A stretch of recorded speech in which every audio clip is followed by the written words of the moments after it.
Prosseguindo no estudo do profeta Jeremias, vamos agora para o item 43, ameaça contra os judeus que fugiram para o Egito. Estudando Jeremias, capítulo 44, versículos 1 a 30. O versículo 8 diz: queimando incenso a deuses estranhos na terra do Egito. O povo demonstra toda a sua rebeldia contra a palavra de Deus, dizendo: quanto à palavra que nos anunciaste em nome de Yahvé, não te obedeceremos a ti, no versículo 16. E prossegue fazer uma das piores declarações do povo de Israel, né? Então, eles, quando estavam em Canaã, nos dias de Josias, vamos lembrar que Jeremias, ele ajudou Josias naquela reforma religiosa, e Josias teve que tirar de dentro do templo os profetas de Baal, que estavam lá cultuando a Baal dentro do templo.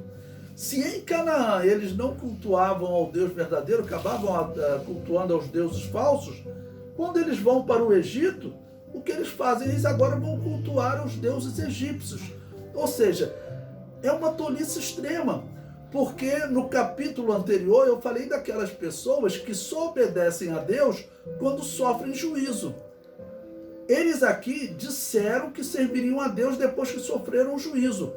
Porém, mesmo assim, eles não querem obedecer a Deus, né? Quando ouviram a palavra de Jeremias para não descer o Egito, eles já discordaram e falaram: não é o Senhor que está te falando. Já não queriam obedecer. Antes haviam dito que obedeceriam. E agora, estando eles no Egito, eles estão lá clamando aos deuses egípcios, como dizem, né? Bom, Yahvé não nos escuta mais, então vamos clamar aos deuses estranhos. E vou ler agora do versículo 16 até o versículo 19, desse mesmo capítulo 44, que diz: quanto a palavras que nos anunciaste em nome de Yahvé, não te obedeceremos a ti. Observe que no tópico anterior, eles ainda usaram uma palavra chamando Yahvé de Deus deles, e dizendo que ele não era Deus de Jeremias, que Deus não havia falado com Jeremias. Agora, pior, eles reconhecem que Deus falou com Jeremias, porém dizem: nós não vamos obedecer o que Deus falou contigo. Veja, quanto à palavra que nos anunciaste em nome de Yahvé, não te obedeceremos a ti. Antes, certamente, cumpriremos toda a palavra que saiu da nossa boca, queimando incenso à deusa rainha dos céus e oferecendo libações, como nós e nossos pais, nossos reis e nossos príncipes têm feito nas cidades de Judá e nas ruas de Jerusalém. E tivemos então fartura de pão e andávamos alegres, e não vimos mal algum. Olha que absurdo, eles dizem: olha, no tempo que nós servíamos a rainha dos céus é o nome dado a Semíramis, né? Aquela esposa de Nimrod, que foram um dos fundadores da Babilônia. Essa rainha dos céus, esse título a Igreja Católica deu a Maria, quando ela paganizou o cristianismo, criando a Babilônia apocalíptica, né?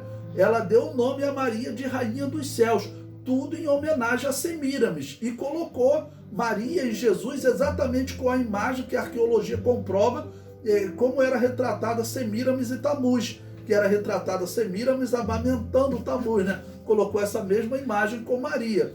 E a história nós sabemos. Quando que a Igreja Católica fez isso? No ano 431 da era cristã.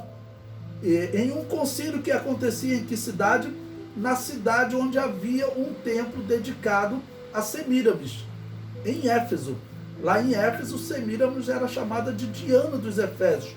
Então eles adoravam essa rainha dos céus antes do rei Josias. Quando o rei Josias veio e acabou com aquela adoração, né, diz que eles foram prósperos. Deus abençoou eles, tirou a Semíramis, tirou Baal, e eles serviram a Deus então e viveram bem. Mas eles falam agora para Jeremias: olha, não, é melhor nós voltarmos ao período anterior a Josias, quando nós servíamos a rainha dos céus e tudo ia bem para nós. Mentira, não ia bem para eles, né? Mas é o tipo de cegueira que, infelizmente, a pessoa vive quando ela está longe de Deus. O versículo 18 diz: mas desde que cessamos de queimar incenso à rainha dos céus e de lhe oferecer libações, tivemos falta de tudo. E fomos consumidos pela espada e pela fome. Ou seja, Jeremias estava anunciando há muito tempo, né, ainda nos dias do rei Josias, que se eles não servissem a Deus, eles seriam destruídos pela espada, pela fome e pela peste. Quando Josias morre e Jeoaquim assume o trono, Jeremias repete para eles, mas como Jeoaquim foi um rei mau, que fez tudo de errado diante de Deus, Jeremias falou: olha, essa cidade vai ser destruída. Né? Eles ouviram isso tudo. Depois de Jeoaquim, veio o rei Joaquim, que reinou 3 meses, nem foi o reinado. Na época de Zedequias, Jeremias repetiu a mesma coisa e toda a palavra de Jeremias foi se cumprindo. E agora, eles dizem o seguinte, que antes de Josias e antes de Jeremias, eles viviam bem, servindo a rainha dos céus. Né? E lá eles tinham de tudo, mas depois eles foram consumidos pela espada dos babilônios, ou seja, agora estão em dificuldade lá no Egito, eles querem voltar a adorar os deuses estranhos. A rainha dos céus, Semíramis, ela é uma herança do Egito também.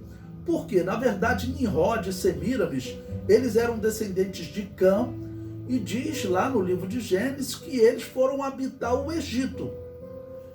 Depois, cerca de 100 anos depois do dilúvio, eles vieram para a Mesopotâmia junto dos descendentes de Sem. Nimrod trouxe lá do Egito aquelas divindades egípcias. E Semíramis assumiu esse papel, né, dessa divindade egípcia chamada Rainha dos Céus. E, quer dizer, agora, então, eles voltando para o Egito, eles reencontram essa divindade, né, e voltam a adorá-la. O versículo 19 ainda prossegue. Quando nós queimávamos incenso à rainha dos céus e lhe oferecíamos libações, fizemos-lhe bolos para adorar e oferecemos libações sem nossos maridos. E, quer dizer, as mulheres que estão dizendo que faziam bolo, ainda falavam, nós tínhamos consentimento dos nossos maridos. Era algo familiar, todo mundo fazia. Nós não fazíamos isso escondido, não. Né? Mostrando que a corrupção estava generalizada, porque poderia parecer que eram só as mulheres que estavam fazendo.